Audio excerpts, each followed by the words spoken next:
ஸ்ரீகுருப்யோ நமஹ ஹரிஹி ஓம். ஆன்மீக மித்ரா நேயர்களை அன்புடன் வரவேற்கிறேன். இப்பொழுது நாம் பிரம்மஹத்தி தோஷம் இருக்கா இல்லையா, பிரம்மஹத்தி தோஷம்னா என்ன, அதை எப்படி நிவாரணம் பண்ணுறது அப்படிங்கிற ஒரு விஷயத்தை பார்க்க போகிறோம்.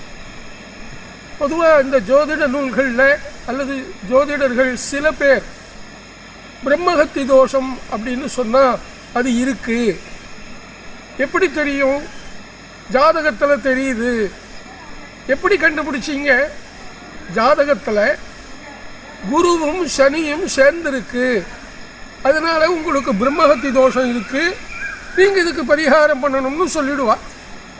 ஜோதிடம் கேட்க போனவன் ரொம்ப மோசமான மனநிலையை அடைந்து, ஆஹா இப்படி எனக்கு ஒரு ஜாதகத்திலே தோஷம் இருக்கே, நான் என்ன பண்ணுறதுன்னு சொல்லி ரொம்ப மன வருத்தத்தை அடைந்து மன அழுத்த நோய்க்கே ஆளாகிடுவான். அப்படியெல்லாம் சொல்லக்கூடாது.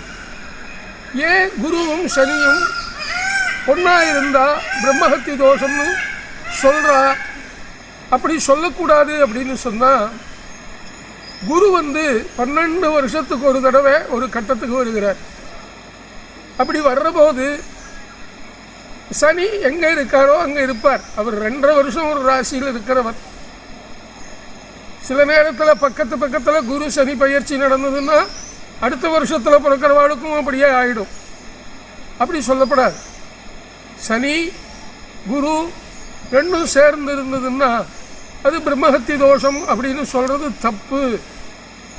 என்ன ஜோதிடப்படி 12 வருஷத்துக்கு ஒரு தடவை அந்த குருவும் சனியும் ஒரே வீட்டில் இருக்கிறச்சே அந்த 360 நாளில் எத்தனையோ குழந்தைகள் பிறக்கும். அத்தனை குழந்தைகளுக்கும் பிரம்மஹத்தி தோஷம்னு சொல்லிட முடியுமா? அது பொருந்தி வருமா? எனவே ஜோதிட பெருமக்களே அல்லது ஜோதிடம் கற்றுக்கொள்ள கூடிய ஆர்வத்தில் இருப்பவர்களே, சட்டுன்னு ஒரு ஜாதகத்தை பார்த்த உடனே உங்களுக்கு குருவும் சனியும் ஒன்றா சேர்ந்துருக்கு, பிரம்மஹத்தி தோஷம் இருக்குது அப்படின்னு சொல்லாதீங்க.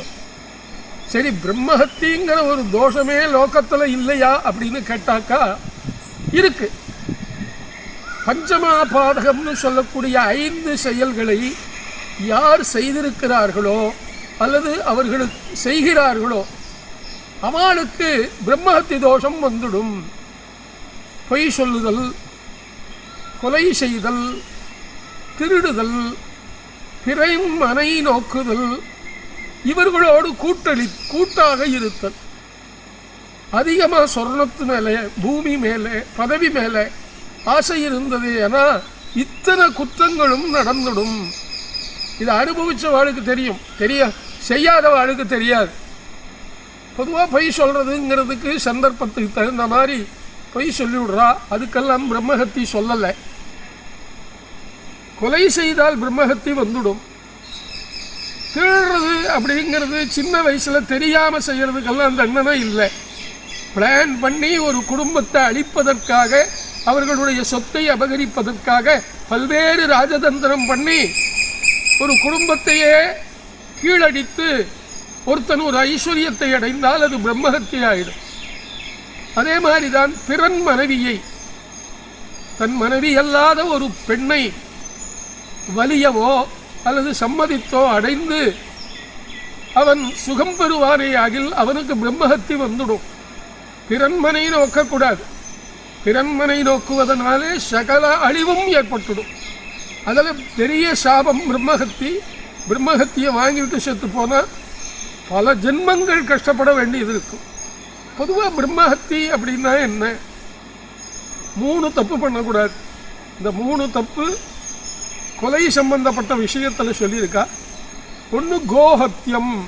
கோன்னா பசுமாடு, ஹத்தியம்னா கொலை பண்ணுறது. பசுவை கொலை செய்தல். அப்போ எருத பண்ணலாமான்னு கேட்கப்படாது. பசு இனத்தை கொலை செய்யக்கூடாது. ஆட்டை கொலை பண்ணலாமான்னு கேட்கப்படாது. ஒரு உயிரை நாம் கொலை செய்யக்கூடாது. கோஹத்தியம்.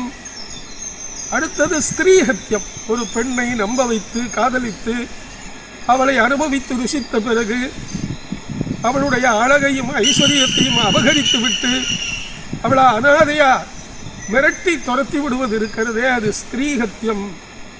மூணாவது, பிராமணர்களுக்கு துரோகம் பண்ணக்கூடாதுன்னு சொல்லியிருக்கா. அதை பற்றி நான் ஜாஸ்தி சொல்ல விரும்பலை. கோஹத்தியம் ஸ்திரீஹத்தியம் பண்ணவே படாது. அப்படி பண்ணினா அந்த பிரம்மஹத்திங்கிறது வந்துடும். பிரம்மஹத்தி வந்தால் என்ன ஆகும்? உடம்பு தளர்ந்து போகும், சகல வியாதிகளும் ஒவ்வொன்றா வரும்.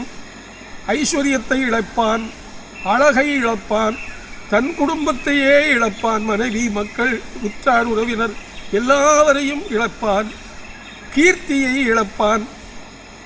தன்னுடைய சொந்த முயற்சியினாலே கைவரப்பெற்ற அத்தனை ஐஸ்வர்யங்கள் 16ஐயும் கூட இழந்து விடுவான். முகம் தேஜஸ் இல்லாமல் போயிடும். அவனை பார்த்தாலே எல்லோரும் வெறுப்பர், அபகீர்த்திகள் வரும். இதெல்லாம் அந்த ஜென்மத்திலேயே கூட வந்துடும். இப்போ இந்த ஜென்மத்தில் தான் பண்ணுறேன், சுவாமின்னா ஒன்று இருக்குன்னா, இன்னொரு ஜென்மான் இன்னொரு தடவை இருக்குன்னா அப்போ பார்த்துக்கலாங்கிற அலட்சியம் கூடாது. கலியுகத்தில் கைமேல் பலன் என்று தான் சொல்லியிருக்கிறார்கள் பெரியவா. அதனால கோஹத்தியம் பண்ணுறது ஸ்திரீஹத்தியம் பண்ணுறதுங்கிறதான பஞ்சமா பாதகங்களை நினைக்க கூட கூடாது. ஐயோ நான் தெரியாமல் பண்ணிவிட்டனே அப்படின்னா பிராயச்சித்தங்களை செய்யணும். ஏதோ ஒரு கோவிலில் போய் அங்கே ஒரு ஹோமம் பண்ணினேன், அந்த கோவில் தான் பரிகாரத்தலம்னு சொல்கிறா, நான் அங்கே பண்ணிவிட்டேன்னா அதெல்லாம் ஏற்றுக்க முடியாது. பஞ்சமா பாதகத்துக்கும் பிரம்மஹத்திக்கும் பல கோடி செலவு பண்ணணும்னு இருக்குது. சில லட்சங்களாவது பண்ணணும் இல்லையா?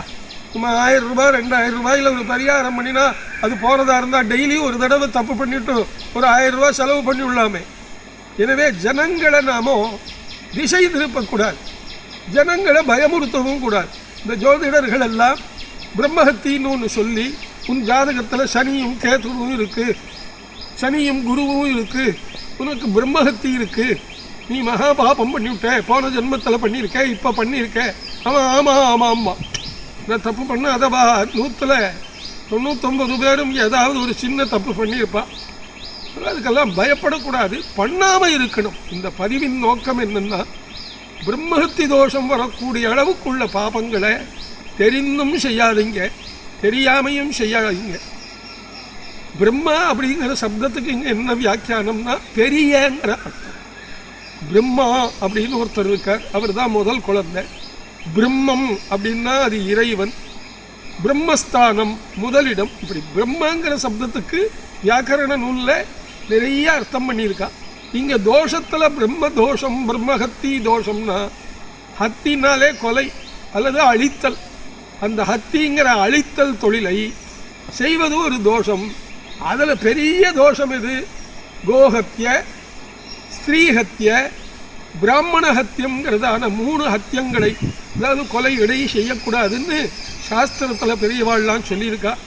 அதனால நம்ம மனசை எப்பவுமே தெளிவாக வச்சுண்டு பிறர் பொருளுக்கோ பிறர் மனைக்கோ நாம் விருப்பப்படாமல் நமக்குன்னு பகவான் என்ன கொடுத்துருக்கானோ அதை அடைஞ்சு நாம் திருப்தியாக இருக்கணும்படியாக கேட்டுக்கிறேன்.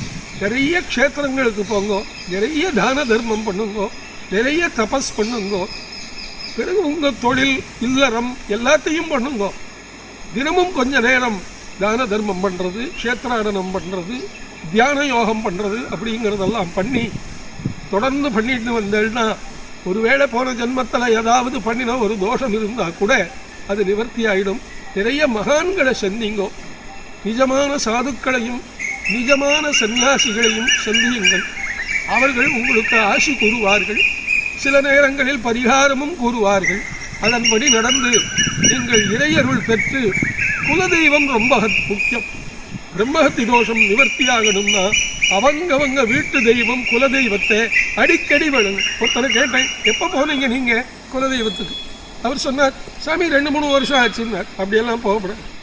பிரதி மாதம் ஒரு தடவை போகலாம் பக்கத்தில் இருந்தால், அல்லது வருஷத்துக்கு ஒரு தடவையாவது குலதெய்வ கோயிலுக்கு போய் நாம் நமஸ்காரம் பண்ணிட்டு வந்தால் அந்த வைப்ரேஷன் அங்கே இருக்குது. உங்கள் ஃபேமிலிக்கு உண்டான வைப்ரேஷன் அங்கே. இப்போ நான் இந்த பதிவினை சுவாமி மலையில் இருக்கக்கூடிய மகாபெரிவா, அந்த காலத்தில் பிறந்த ஒரு கிரகம், சங்கராச்சாரியாளுடைய பரம்பரையிலே வந்த ஒரு மகாபெரிவா, அவள் பிறந்த இடத்துல நின்று இந்த பதிவை நான் பண்ணிட்டு இருக்கேன். சுவாமி மலையில் இருக்கேன், தரிசனத்துக்காக வந்திருக்கேன். க்ஷேமமாக இருந்தோம்.